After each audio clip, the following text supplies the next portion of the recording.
particular, we did a complete internal review process so that we gave all of our staff within the department an opportunity to fundamentally weigh on the quality strategy, its guiding principles, the three linked goals, and the priority areas, and some of the initiatives that were embodied within each of the respective priority areas. We also did a statewide webinar on the strategy where nearly 5,000 stakeholders in our state were invited to attend. We also conducted a statewide stakeholder survey to gather additional individual input.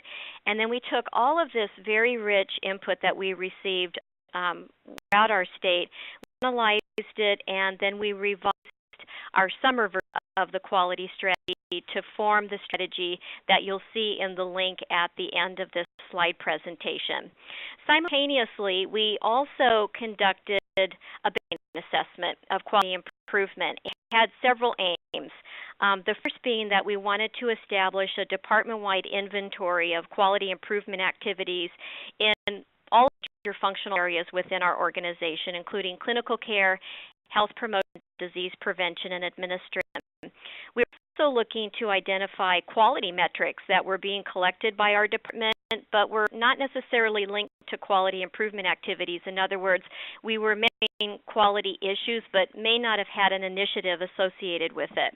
We were also looking for gaps in the department's quality improvement work, and we wanted to obtain recommendations from all of our staff about where quality improvement should move forward and what kind of initiatives we should be embracing in the future.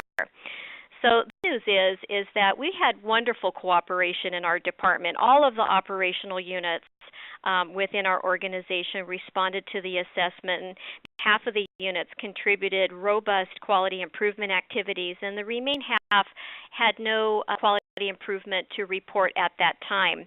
In total, we gathered a broad range of 20 clinical care, 4 health promotion and disease prevention, and 20 administrative quality improvement activities, some of which Neil and I represented in the previous slide. And for a complete report of how we did this assessment and what we learned, there's a link provided at the end of this slide presentation. One of the interesting things, the interesting outcroppings of this process was not just the data that we got. This baseline assessment really gave us a rich opportunity to educate our staff about quality improvement and to work with them directly to think through how their day-to-day work actually advances quality. From these conversations, we found that there was a really wide range of understanding about quality improvement, from those with a rather sophisticated understanding to those who were relatively unfamiliar with the topic. But needless to say, the assessment ignited a department-wide conversation about quality, and this conversation and sort of this stepwise culture shift around quality is continuing to gain momentum. And speaking of gaining momentum, once we had all of these great baseline assessment findings, we looked at each of the priority areas within the DHCS quality strategy, and we matched the quality improvement activities with those priorities, and that resulted in something that we call here the quality improvement map. And what this allowed us to do is it allowed us to see which priorities in our strategy were well represented with quality improvement activities and which ones needed further development. And in particular, what we found is that the priority areas of patient and family engagement, prevention, healthy communities, and elimination of health disparities, they were pretty wide open for the development of new initiatives and collaboration. In other words, we didn't find a lot of quality improvement activities going on there, but again, it turns our attention to the opportunities that we can pursue to fill those gaps. So where is all this leading us? Well, we intend to update our quality strategy every year to reflect new initiatives and innovations in the area of quality improvement that are happening not only in California but nationwide. In fact, in the spirit of keeping our quality strategy updated, we've just completed our 2013 DHCS quality strategy, which has many more initiatives than our 2012 version, in large part because of the assessment and because of the statewide conversation that's going on around quality improvement.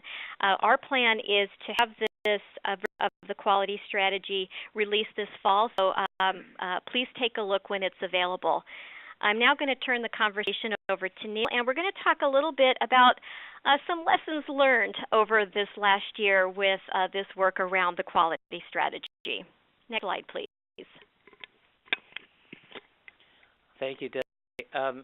Let me just start out at the top with one of the points we think is so key, and that without the leadership support, we would never be able to either launch the DHCS quality strategy or make the progress with our colleagues across the department with some 3,000 employees. So I want to acknowledge the very strong, enthusiastic support of my boss, our director, Toby Douglas, director of CS, and his boss as well, Secretary Diana Dooley, who we've had the privilege to work with us, Get Healthy California Task Force, as well as the State Innovation Models Planning Grant. Both of them, as chief executives of their respective areas within government, have just been supportive, and not only of the quality strategy, but of the underlying principles of the three-link goals of improving health, improving care, and reducing costs, and that's just been tremendous.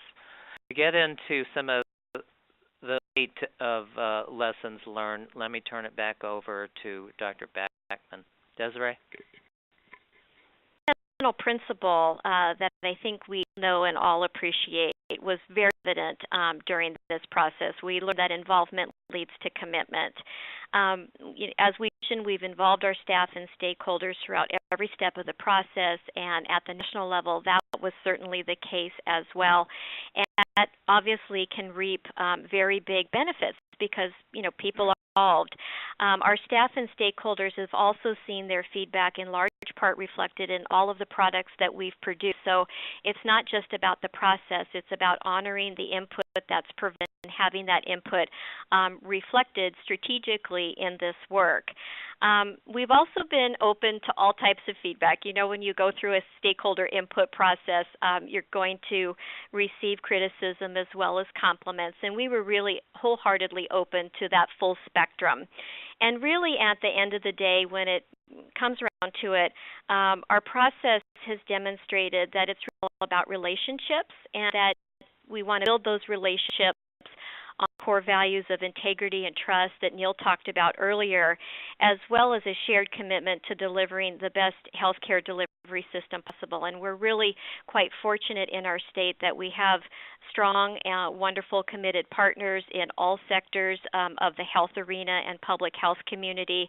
We are engaging our Medi-Cal members in getting their opinions about where we're headed. For instance, we just conducted community conversations here locally at our local food bank with Medi-Cal members to get their input on our social media work as well, just as an example.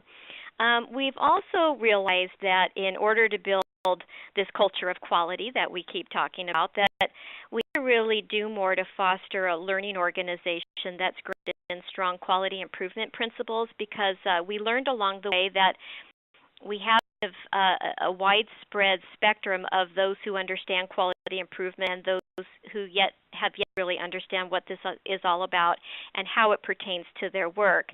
So we're planning to conduct basic quality improvement trainings for our staff, as well as conduct more in-depth training and provide technical assistance for a variety of multidisciplinary teams in our organization that are getting started with new quality improvement projects or may want to enhance some of the quality improvement work that they're doing currently.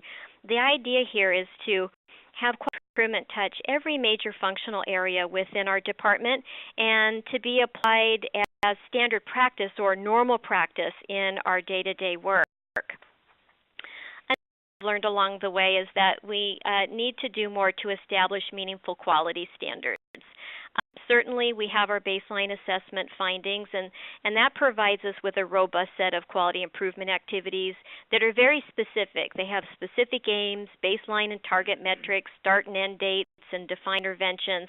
But our next step in this is to really refine this set of activities to fill those gaps and design an evaluation system that demonstrates the individual and the collective collective impact of our efforts in accomplishing the 3 linked goals.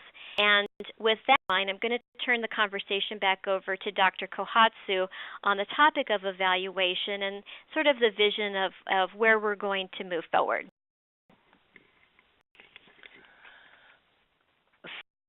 And as we all know, quality improvement is key. And really, Desiree has pointed out that not only do we need to look at it at the individual project level, we need to look at it from the entire quality strategy. How is the blueprint work? So I want to thank her very much for her leadership. I emphasize leadership is key, but it's not just for those at the top of the organizational pyramid. Do work in the director's office, but we work across all divisions, really at all levels of a very large organization, and that leadership throughout is really key. So Desiree will be leading a work group to develop an evaluation plan program specifically for the overall blueprint, not just the individual products. And that reflects an ongoing commitment